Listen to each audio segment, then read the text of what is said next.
na verdade, isso era uma consequência um tanto que inevitável, porque tu não pode ficar durante anos, ano após ano, década após década, piorando o contrato de casamento, né? Estragando o contrato social e colocando cada vez mais responsabilidade nas costas do homem, isentando a mulher de responsabilidades, condenando cada vez mais o homem pelas transgressões ou pelas supostas transgressões dele e inocentando as mulheres cada vez mais das transgressões e da também dos atos falhos dela.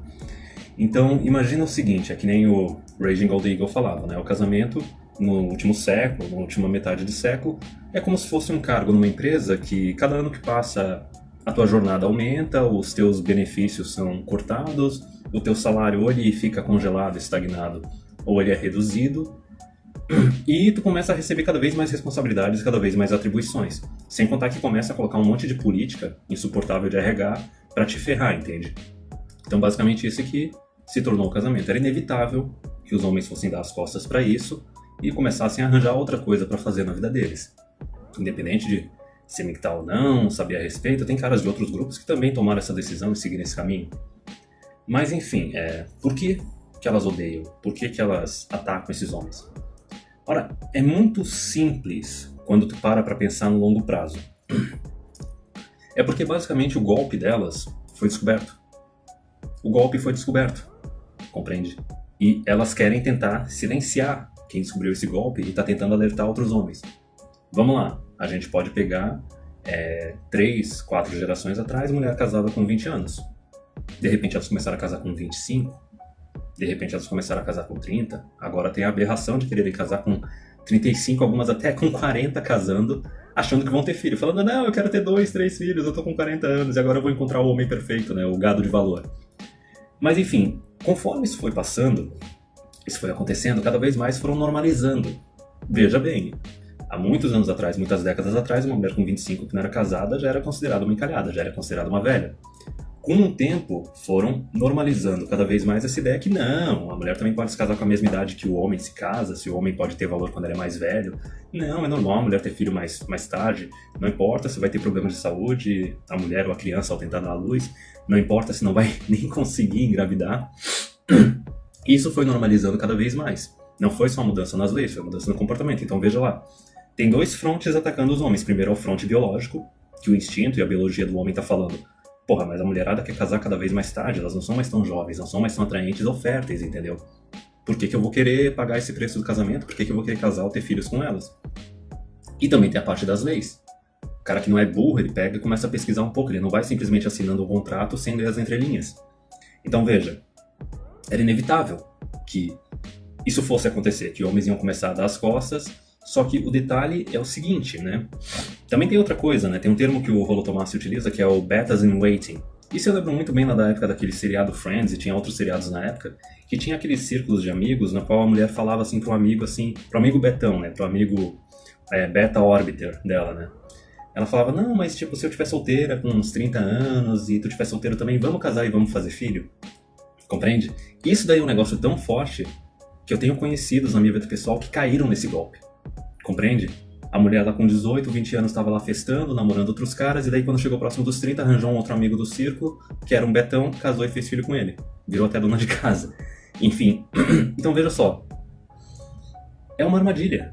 Era um golpe. O golpe, a armadilha, ele foi descoberto. Porque não foi só a parte legal. A parte legal querendo dominar os homens cada vez mais, como se fosse... Qual tipo de armadilha que eu... É como se fosse fechando uma gaiola em torno do homem. Certo? A gente não fala nem que o homem casado hoje em dia ele é um castrado, ele é ou domesticado. O cara tá enjaulado, o cara é um escravo. Então não teve a esfera legal e ainda teve a esfera cultural, a esfera social. Cada vez mais tentando enjaular os caras. Então, com ou sem MGTOW, isso seria inevitável. Tu tem que ver que o homem ele reage a incentivos, ele faz o cálculo na cabeça dele, ele vê se o negócio vale a pena ou não, e daí ele decide se vai fazer ou não. Conforme as mulheres foram cortando cada vez mais os benefícios e aumentando os riscos e as exigências e se dispondo a fazer cada vez menos e oferecer cada vez menos pro homem, inevitavelmente eles iam se afastar. Isso ia acontecer. O próprio Stardust ele falou isso anos atrás.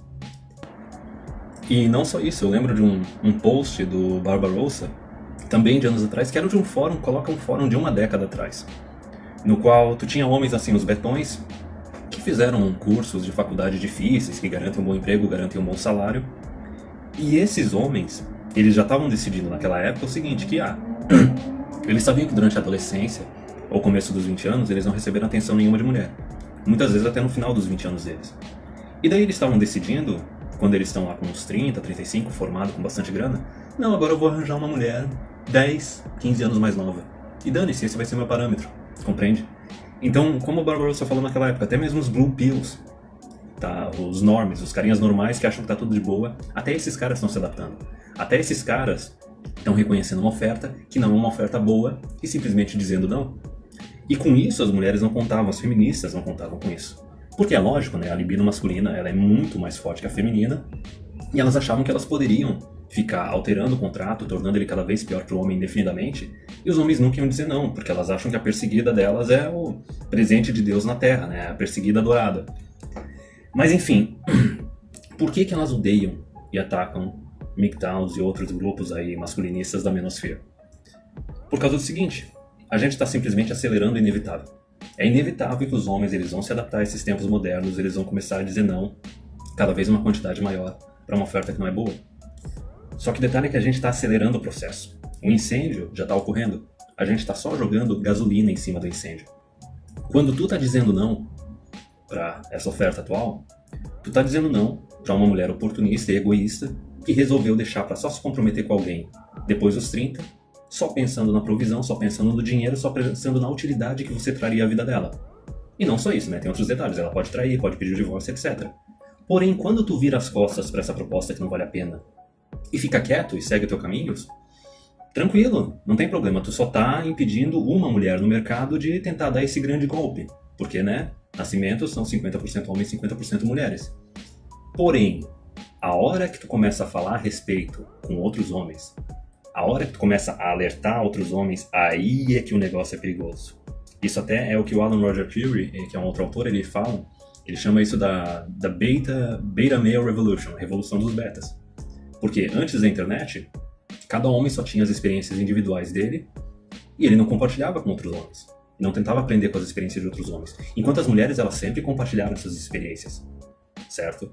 A partir do momento que surgiu ambientes privados, anônimos, online, em que os homens podiam compartilhar as experiências deles, aí o processo começou a acelerar cada vez mais. E mais homens começaram a se adaptar. E mais homens começaram, mais importante, a aprender com as experiências de outros homens. Eu tenho no meu canal homens de 40 anos, 45, homens de 30, homens de 20, 25, homens de 15. Então compreende isso. Quando tu detecta esse golpe, esse péssimo negócio, que é o relacionamento de casamento, união estável com a mulher atualmente, e o fato que ela realmente está te vendo só como um provedorzão, como um utilitário, ela já deu os melhores anos da vida dela para outros homens. E para ti, ela tá reservando o caroço, compreende? Porque ela não tá nem aí pra ti, ela tá só pensando no que ela vai receber de ti, totalmente egoísta, totalmente utilitarista.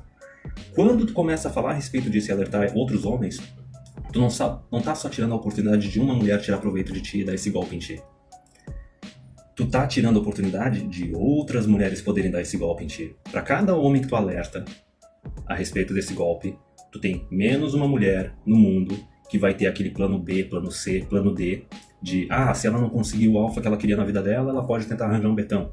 Se os estudos dela não derem certo, ela não conseguir passar num concurso, ela pode tentar arranjar um betão. Compreende? Se a carreira dela não der certo, ela pode tentar arranjar um betão. Quer dizer, sempre tinha aquele beta em waiting, aquele beta sedento, com uma autoestima de lixo, que estava lá esperando para pegar alguma mulher rodada, com 30, 35, e ele ia se considerar o cara mais sortudo do mundo por causa disso. Nossa, agora eu estou com essa mulher que era uma nota 8, nota 9 quando era jovem, e agora ela tá comigo, ela tá terminando comigo, então eu sou o vencedor. Não, cara, tu não é, cara, pelo amor de Deus, não faz isso.